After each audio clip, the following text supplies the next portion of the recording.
Hello and croeso. Welcome to the first of Show Racism the Red Card's 3 DARPL sessions for teachers and educators. If you would like to continue your anti-racist professional learning journey with DARPL, please consider joining our Enhanced Leadership series. This is a series of 6 professional learning days with a combination of in-person and virtual learning.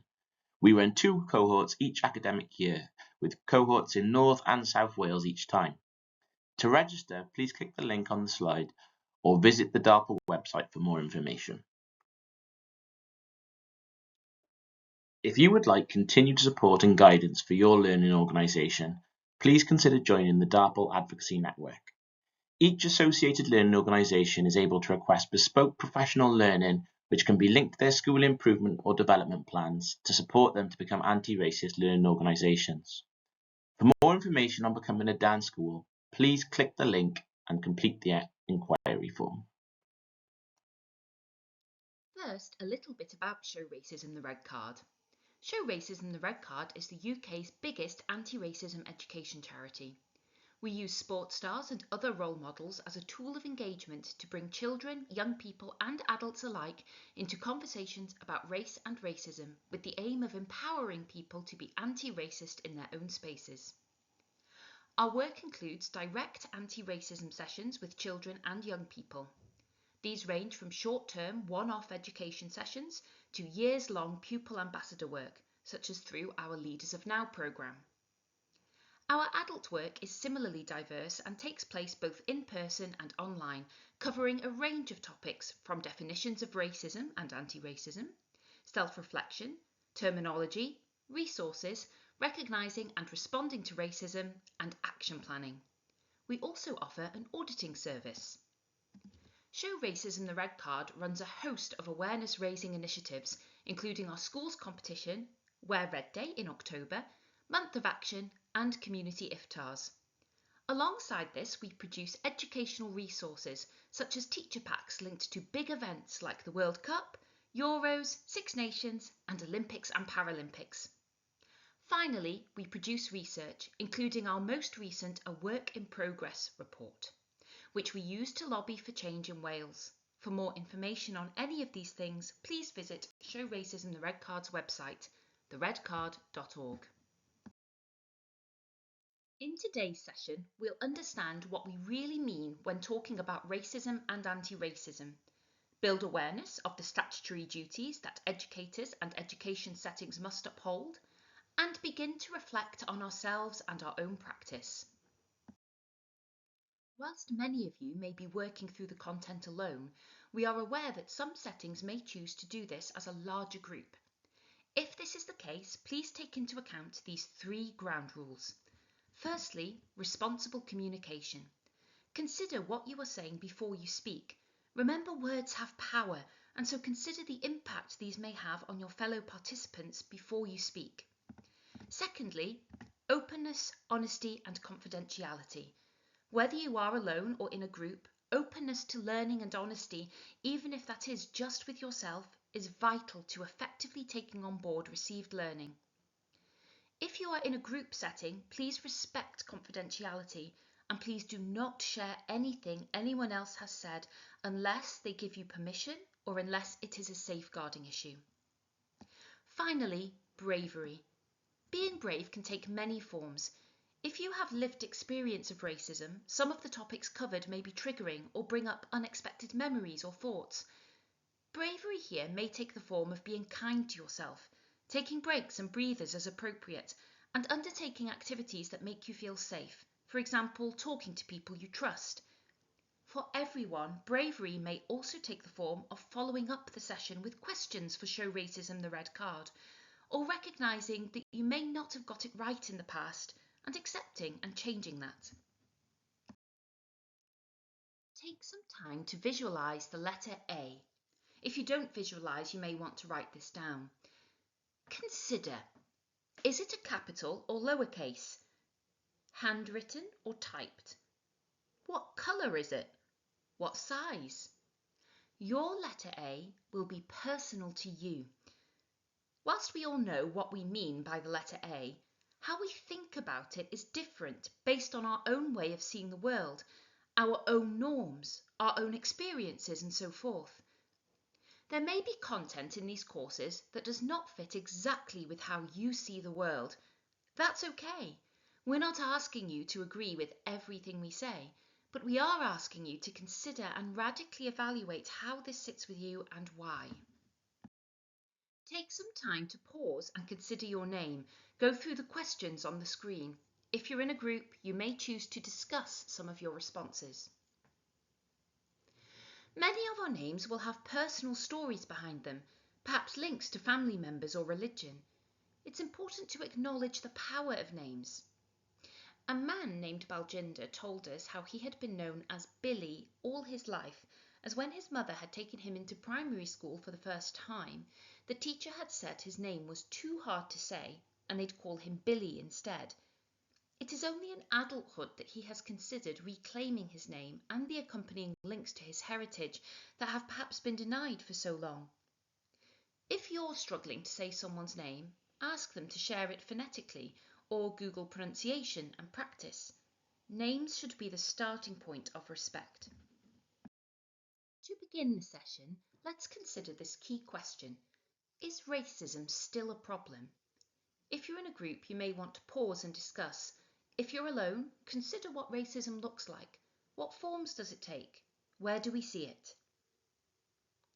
As an anti-racism charity, we at Show Racism the Red Card do, of course, believe racism is still a problem, and we will further explore the forms it takes over the next few slides.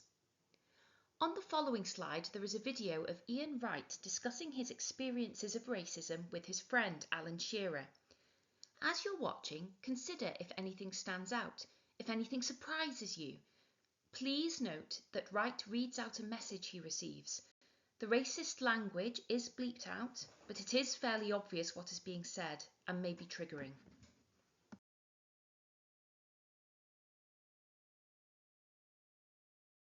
Let me show you, Al, what happened to me this morning.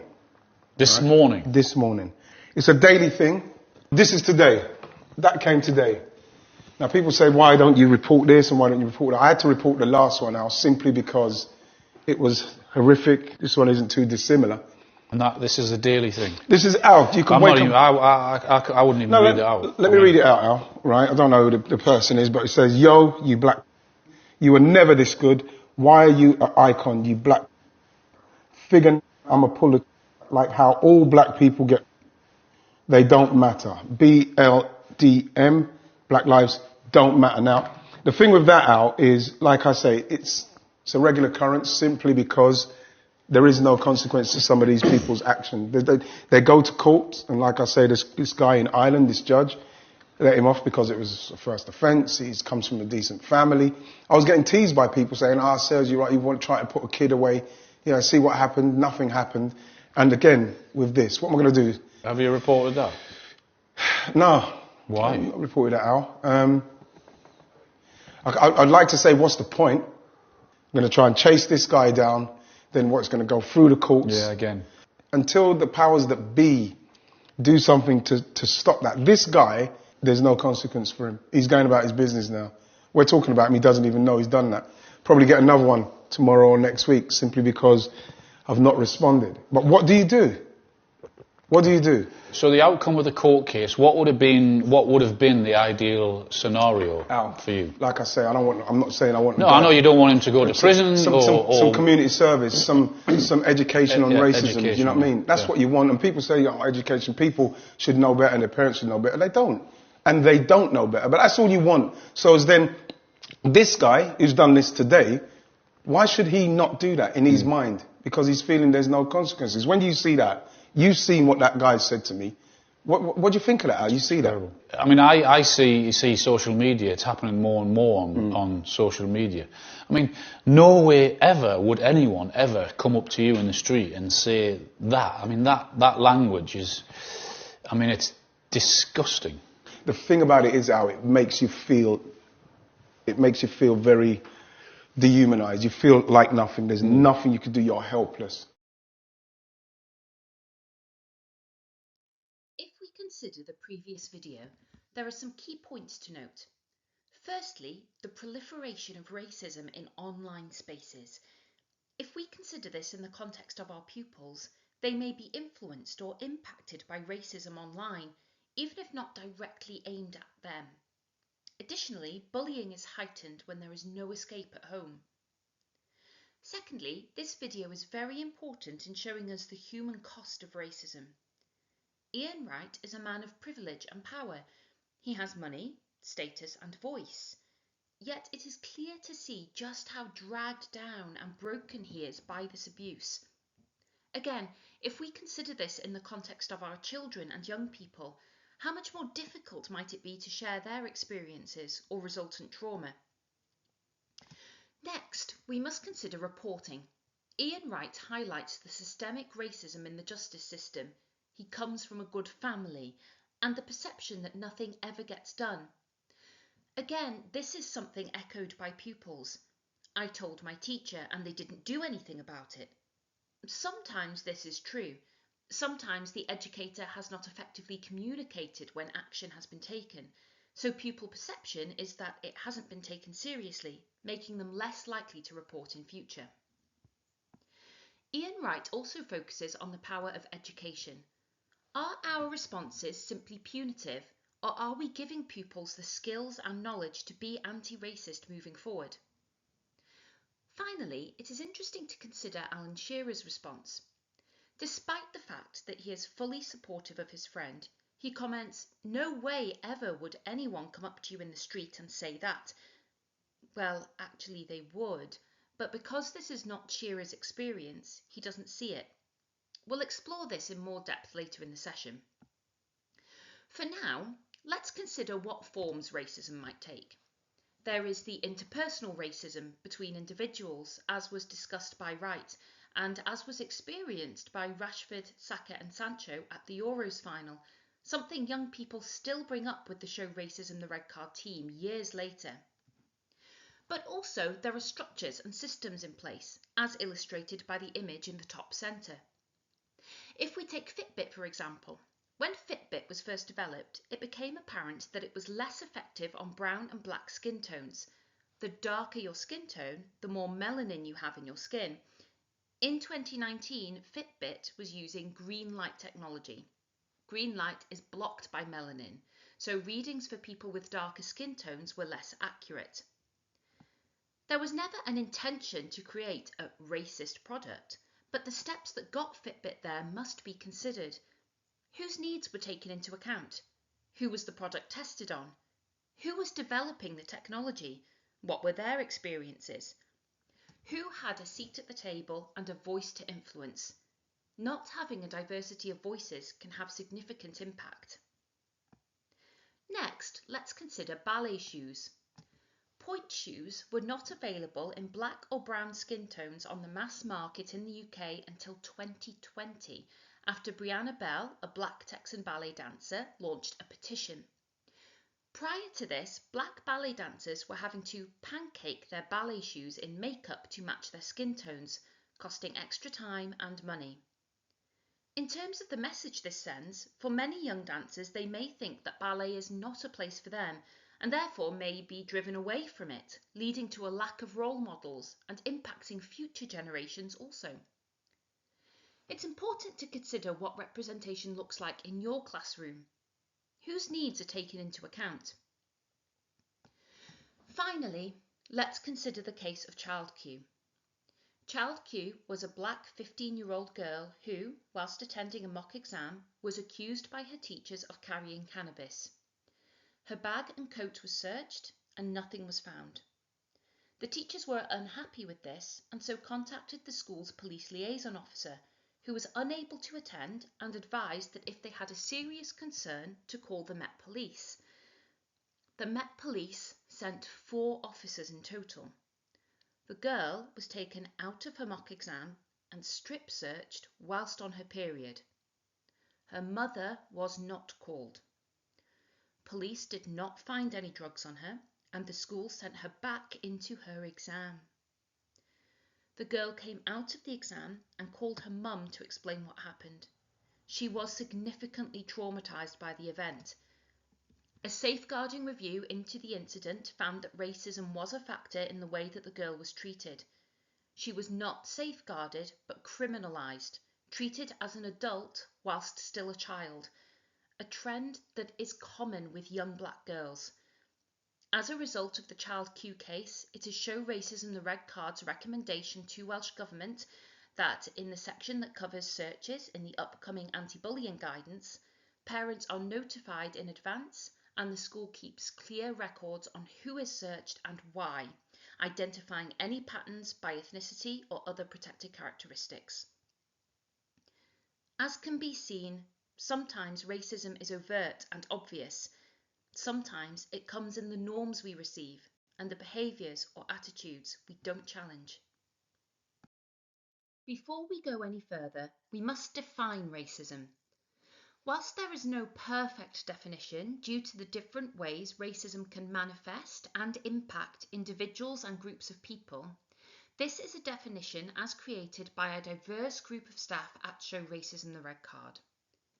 Firstly, it states, racism is a system of power which perpetuates prejudice, discrimination and oppression. Power is central here. It is important to consider what power looks like, what forms it takes, who has power and who does not. Secondly, lived experience can come from direct and indirect racism, whether intentional or unintentional. It impacts people personally, economically, and socially. No matter if it is intended or not, racism can still have impact and can impact people in many different ways. Next, racism asserts that groups of people are inferior or superior based on skin colour, religion, nationality, or culture. This is often a clear way of breaking down the definition of racism for younger children. And finally, racism was constructed historically, resulting in structural outcomes of advantage and disadvantage. If we recognise that children are not born racist, we see that racism is taught or learnt. We see that it is a narrative that has been constructed. And if it has been constructed, it can be deconstructed. When talking to children and young people about this, we sometimes ask them to visualise a path that is blocked by rocks. These rocks represent racism. They can approach these rocks in different ways. If they add rocks to the pile, or act in a racist way, they continue to block the path. They may wish to go around the rocks or clamber over them if they are able. This may be inconvenient, but they move off on their way and the rocks remain. If we think of this as being non-racist, it's that act of not adding to racism, but also doing nothing to challenge it, so racism is allowed to continue. Finally, they may choose to shift the rocks out of the way. This may be hard work and is easier with a group or with the right tools, but it is only through challenging the rocks, racism in this case, that we can be truly anti-racist. Now that we have considered the definition of racism, the impact it can have and the forms it may take, we must next consider where anti-racism fits into your role. On the next slide, we will consider the 9 protected characteristics under the Equality Act of 2010. Before you move on, see how many you can remember. So, the protected characteristics under the Equality Act are age, disability, sex, ethnicity and race, sexual orientation, gender reassignment, marriage and civil partnership, pregnancy and maternity, and religion and belief. Whilst they are all of equal weighting under law, as an anti-racism organisation, we focus primarily on ethnicity and race and religion and belief. Let's begin with what the law says. The Equality Act works on 4 different areas, and it understands that there is direct discrimination, when a person treats one person less favourably than they would another because of a protected characteristic. There is indirect discrimination, when a provision, criterion or practice is neutral on the face of it, but its impact particularly disadvantages people with a protected characteristic. An example of this may be if you have a policy stating that no headwear is allowed. Even though this might seem like a neutral policy on the face of it, this could discriminate against somebody who has a disability, for instance, or against somebody who wears religious headwear. Next, we have harassment, unwanted conduct that has the purpose or effect of creating an intimidating, hostile, degrading, humiliating, or offensive environment for the complainant, or violating dignity. This could cover incidents which are not as clear-cut. If someone calls someone a racist name or attacks them, that is direct discrimination and is easier to pin down. Harassment, on the other hand, might perhaps include microaggressions. It's creating a climate. Finally, we have victimization, treating someone unfavourably because they have taken or might be taking action under the Equality Act or supporting somebody who is doing so. For example, if you raise a concern about something your provision does under the Equality Act and as a result your workload is increased, this could be considered victimisation and may be challenged under the Act. All four of those areas apply to the protected characteristics.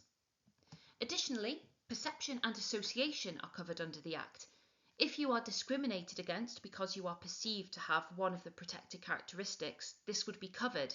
For example, if you're perceived to be a lesbian. The same criteria would apply with association of someone with a protected characteristic. For example, if you have a black partner and have been discriminated against, this would be covered.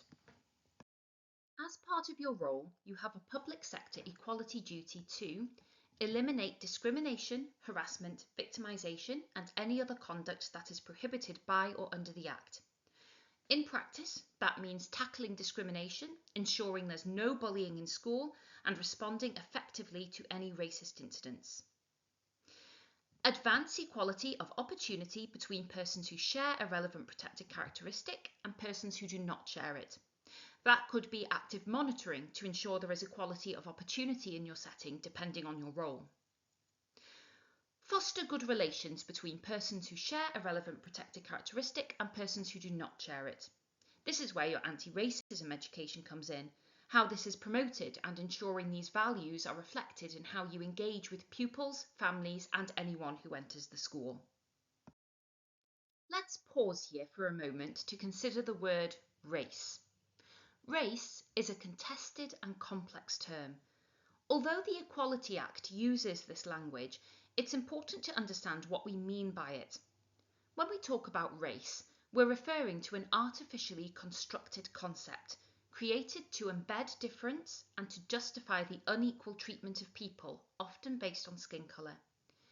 This is distinct from racism, which is a very real lived experience. The DARPL group was established in response to the report Black, Asian and Minority Ethnic Communities, Contributions and Cynefin in the New Curriculum, led by Professor Charlotte Williams. The group produced 51 recommendations aimed at embedding anti-racism within education. Recommendations 30 to 37 are of particular relevance to schools. They include actions such as reviewing strategic equality plans and asking relevant questions through self-evaluation reviews. There are also goals specifically for governors, along with recommendations for adopting a whole school approach to tackling racism. This is an introductory session, so you'll gain much more value by continuing these deep, ongoing conversations with your colleagues, exploring your school environment and deepening your understanding of how to make it actively anti-racist. Be sure to take a look at the full report to support that journey. The Welsh Government has committed to achieving an anti-racist Wales by 2030 and have produced the Anti-Racist Wales Action Plan, which you may also find to be a valuable resource to explore further. It sets out recommendations across various areas of society with specific guidance for the education sector, covering areas such as teaching, recruitment and retention. In 2021, Race Alliance Wales, a group of charities from across Wales that Show Racism the Red Card are involved with, produced a report based on conversations with children about their experiences of racism. Although it was a small-scale study, it included in-depth interviews with children and young people, exploring how they experienced racism and what solutions they suggested. The young people identified 5 key recommendations. Firstly, training for school staff. Secondly, identifying and addressing barriers, what they called levelling the playing field, such as supporting parents who don't have English or Welsh as a first language to better navigate school policies. Next, they asked that unconscious bias within the system be addressed, including ensuring staff receive training in unconscious bias and looking at whether there are policies in place to challenge those. Young people wanted clear recording and reporting procedures for racist incidents. And finally, the need for support. What support and follow-up is there for children who experience racism in that space? Those were the 5 main recommendations that emerged from the report. And finally, just a few things we've picked up in the Estin inspection guidance. This is from 2022. Estin will be inspecting how well all pupils develop as ethical, informed citizens, for example, through their awareness of fairness, equality, sustainability, and children's rights as part of well-being. How well teachers and other practitioners manage pupils' behaviour and whether they treat all pupils equally and with appropriate respect as part of teaching and assessment, and how the school helps pupils to develop an understanding of their identity, heritage and culture, and how they relate to the local community and the wider world. And how we help pupils to understand issues relating to equality, diversity and inclusion, and develop shared values such as respect, empathy, courage and compassion. So this is something that's quite high up on Estin's radar at the moment. We know that schools are being asked what they're doing in terms of diversity and inclusion, and this is all based on how well schools are embedding the new curriculum. That point around whether teachers treat all pupils equally and with the appropriate respect leads us nicely onto our next section. This section is more of a personal journey than an academic task. It's a self-reflection exercise with activities designed to give you space to pause and reflect. As we mentioned at the start, this work might bring up some triggers, thoughts or feelings you weren't previously aware of, as it encourages reflection on your own experiences. So please be kind to yourselves. Take whatever steps you need to feel safe. You can also see some helpful recommendations for managing triggers on the screen. Please feel free to close your eyes now as I take you through a short visualization. You're late for a meeting with the senior manager of a corporate company. You're rushing around. It's been one of those mornings. Where are your keys? Where's your phone? To save time, you order a taxi. It arrives quickly and the driver greets you as you jump in. You exit the taxi on a busy high street. There's a lot going on. 2 police officers have stopped a driver. There are a group of people waiting at a bus stop. A family have just come out of Poundland, arguing whilst carrying bulging bags. On the horizon, you see the coffee shop you're heading for. You're just about to push the door open when your phone buzzes. The person you're meeting is apologising. They're running late. You walk into the busy coffee shop where the barista is serving a doctor. Whilst you wait in the queue, you scan around to see where you can sit. At one table, you see a couple holding hands. At another table, a parent and child are eating, and in the far corner, a group is discussing a book. You order your drink. Order whatever you want. This is your visualization. You take a seat at the table, take a sip of that drink, and in walks the person you're meeting. You can open your eyes now. The text from the visualization is on the screen. We're going to take a moment to reflect on what came to mind. Look at the highlighted words or phrases. What did you picture or think of for each one? Pause here and take some time to describe a few of those images to yourself in more detail. What did you picture or think of for each of these? Where did those images come from? Perhaps they were shaped by people you know, characters from TV or film, or drawn from your everyday experiences. These influences all contribute to what we see as our norm. Everyone has their own norm, and that's completely natural. The question is, how does this inform our interactions with others? Are we open to recognising and accommodating different norms, or do we, often unintentionally, expect others to conform to ours? Think back to the earlier example about dress code policies and headwear. What does normal look like to us? And what happens when someone doesn't fit into that idea of normal? As educators, this serves as a powerful reminder of the responsibility we carry, that our personal norms can unconsciously shape how we treat others. How do we see our pupils? And how do they see themselves? What are their norms?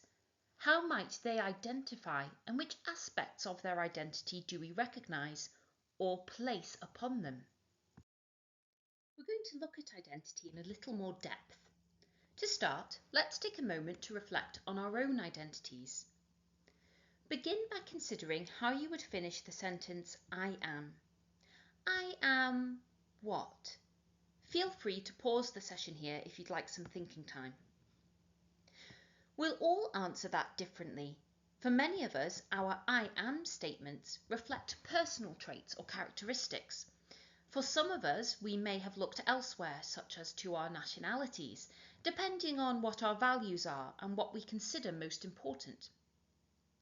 Now let's change this sentence to you are, as if it's being spoken by your best friend. What would they say about you? Again, feel free to pause here if you would like some thinking time. In this imaginary scenario, our best friends might be very kind, or sometimes a bit mean, but often what they say reflects something deeply personal, an insight into your character that only someone close to you would recognise. Now complete the sentence one last time. You are, this time from the perspective of a stranger. And pause again here if needed. For many of us, a stranger's description might focus on visible traits, something physical or surface level, a first impression. Some of these identities we choose for ourselves. Some are placed upon us. Many people in society are forced to think about their identities in racialized terms. As you reflect, consider your interactions with others, your colleagues or your pupils. What level of identity do you allow them? How much of your own identity do you share? And how do you frame others in your own mind? Consider how these perceptions and assumptions might be shaping and impacting your relationships. Let's delve a little deeper into this now. Consider the statements shown on the screen. You can pause the session here so you can take the time you need to answer these. How did you do? Were some of these easier to answer than others? Which aspects of your identity came to mind first, and which ones took more thought? For some of us, there may be parts of our identity we've never had to consciously consider. There may be parts of your identity which you haven't had to think much about because it's never been something by which you have had to define yourself. Perhaps it is not a part of your identity that's been imposed upon you by society. It's important to reflect on how our different identities interact and shape our experiences of the world. Consider, for example, a person who is black and who is transgender. They experience challenges related to both their racial identity and their gender identity. While their gender identity may sometimes lead to misunderstanding or discrimination, their experience is also shaped by the systemic barriers faced by black people, such as racial bias in healthcare or employment. This overlap of race and gender identity demonstrates how different parts of our identities combine to create unique experiences and challenges. This example illustrates intersectionality, how the multiple facets of identity interact to shape the way we experience the world and how others perceive us. Aspects of a person's identity combine to influence how they are treated, how they see themselves, and how they navigate the world. As you move forward, keep in mind that understanding these layers is crucial to truly appreciating individual perspectives. Understanding intersectionality is key to recognizing potential risk factors, especially when it comes to issues like mental health, for example. I would like to put a brief trigger warning in here, as I will be briefly discussing suicide. If you would prefer to skip this part, fast forward this session by around 20 seconds. While men are statistically more likely to die by suicide than women, we see even higher rates among men from Gypsy, Roma or traveller communities.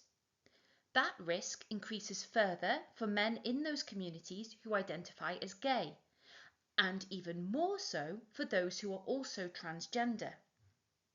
When we take into account the complex layers of identity, we're better positioned to understand the specific challenges individuals may face. This awareness can help us provide more targeted and meaningful support, such as mental health resources that are tailored to the unique experiences of marginalised groups.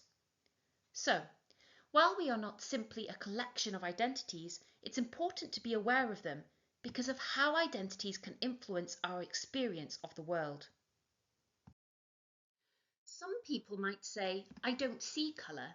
While this may come from a well-meaning place, it's not a helpful approach because the reality is we do see colour, and ignoring it, treating everyone the same, can mean overlooking the unique experiences and needs of individuals. As educators, we know the importance of differentiation. We work to meet the needs of the child or young person in front of us, and that includes recognising how aspects of identity, such as race, can shape their experiences. A powerful example that illustrates this point comes from an article about Angelina Jolie and her daughter Zahara. In the photo accompanying the story, Zahara, who has black skin, which is relevant to this story, is shown in the middle. Zahara had recently been in hospital for a medical procedure, and when she was discharged, Angelina was given a leaflet explaining what side effects to watch for. One of the warnings was about a rash, with a photo to help identify it, but the image showed only what the rash would look like on white skin. Angelina reflected that if the leaflet had been meant for her, she wouldn't have thought twice, but in Zahara's case, the image was unhelpful. It didn't show how that rash might appear on black skin. This highlights how resources intended to be helpful can inadvertently exclude people by failing to represent them. There was an element of unconscious bias in the way the leaflet had been written. The person or people who created it hadn't fully considered the needs of everyone who might be using it. By not recognising the importance of skin colour, they had, perhaps unintentionally, put Zahara at greater risk. This example speaks to a much wider issue. In the United States, for instance, African Americans consistently experience poorer health outcomes than white Americans. These seemingly small oversights, like a leaflet that only shows symptoms on white skin, can have real consequences. If Zahara hadn't been able to recognise the rash on her own skin, it could have led to a more serious illness. So yes, seeing colour and acknowledging difference is not just important, it's essential to providing safe, inclusive care. Let's take that into a UK context. We saw a similar issue here in the UK during the outbreak of Mpox. Schools sent home information leaflets, and while images of the rash on different skin tones were available, some schools chose to use only the image showing how the rash appeared on white skin. These examples remind us why representation matters, not just in words, but in images and resources we use every day. Sticking with the topic of healthcare for a moment, the 2023 Embrace report highlights just how harmful assumptions can be, particularly for women from Black and Asian backgrounds who face significantly higher risks during pregnancy. The report found that Black women are 4 times more likely to die during or shortly after childbirth than white women. Crucially, these outcomes aren't rooted in biology, but in human factors, such as bias, systemic inequality, and unequal care. For example, research has shown that some healthcare professionals may hold the false belief that Black women have a higher threshold for pain than white women. This misconception isn't based on science, but it can influence the way individuals are treated, leading to delayed responses, inadequate pain management, and poorer outcomes. It's a powerful reminder that bias, even when unintentional, can have serious and sometimes life-threatening consequences. If we turn our focus to education, we know that the attainment of Black Caribbean boys dips when they get to secondary level. This isn't due to ability. It raises important questions about the barriers they may be facing and the underlying causes behind these outcomes. As educators, it's our responsibility to dig deeper, to understand what's happening, and to put in place the right support to help these learners thrive. We do see colour, and we must, because every child in front of us has unique needs shaped by their identity and lived experience, and it's up to us to recognise and respond to those needs. Linked to that, we're next going to consider this idea around privilege. You may recall seeing that word when we were considering the identity statements. The next video explains this in more detail. It comes from Channel 4's The School That Tried to End Racism, which looked at racism in schools and strategies for challenging them. We are going to be running a race. However, your starting position in this race will be decided by the answers to questions that we are going to be asking you. Sorry, what? It's a joke. This activity is intended to explore how society favours one race over others. People often confuse white privilege with being wealthy or being rich, and it isn't about that. What it's about is the absence of having to live with the consequences of racism. Now, if the question applies to you, you will take a big step forward. If the answer to the question doesn't apply to you, you stay where you are. I better win, man. Oh. Okay, make sure you're on the start line. I see some cheaters already. Yeah, bother. Feet behind the line. If English is your parents' first language, take a step forward. Oh, yeah. If you have ever been the only person in the room of your race, take a step backwards. For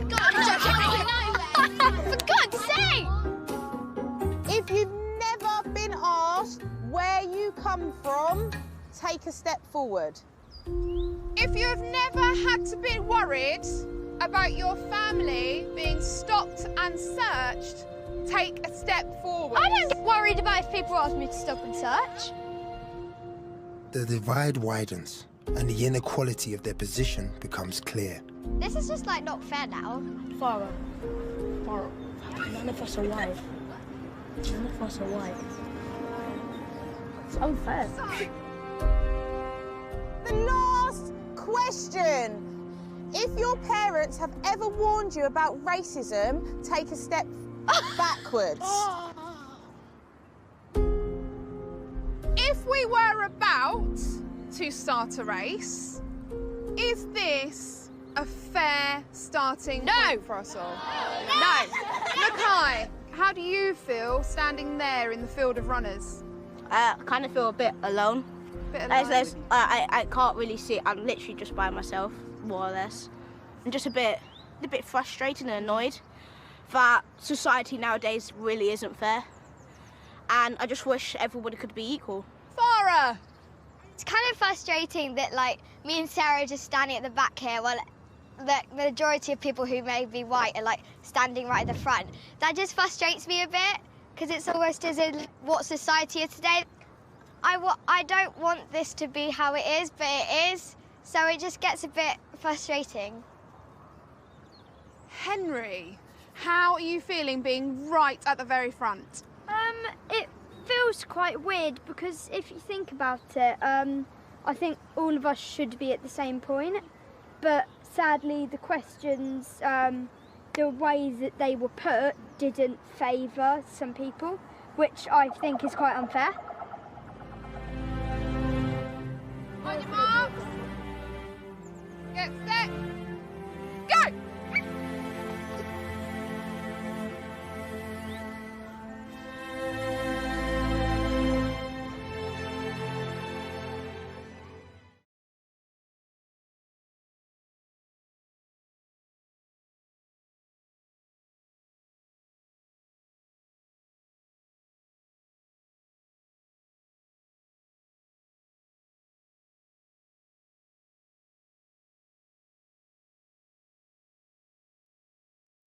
take some time to reflect on what came up in there and how that made you feel. Often what really resonates is how we don't want this to be the way that it is, but it is. And that's a call to action for us, to think about what we can do to challenge this racism. What can we do to act? Consider how some of those questions in the clip might relate to the experiences of children from global majority backgrounds in your school. What experiences may they have had, and how can we plan and act with that in mind? Robin DiAngelo, an American anti-racism educator, puts it simply: if I'm not aware of the barriers you face, I will not remove them, especially if I would then put myself at a disadvantage. We need to take the time to truly understand the barriers facing our children and young people. Once we are aware, we can begin to actively challenge and remove those barriers, creating a school environment where all children can thrive. It's about asking ourselves, what can I do to make life better in school for everyone? And then committing to taking meaningful action. To conclude this session, let's reflect on some of the key takeaways. Racism is a pervasive system of power that will only be overcome if we take both individual and collective responsibility. Our own backgrounds shape who we are and how we view the world. Our attitudes can be conscious or unconscious, but this does not affect the impact they can have. And by recognising racism, we can best challenge it. Diolch pawb. Thank you all for dedicating your time and energy to this important work on anti-racism. We hope you found this session both useful and thought-provoking. If there's anything Show Racism the Red Card can support you with, please don't hesitate to get in touch. Our contact details are now on the screen. If you could please complete the online feedback form, we would be most grateful.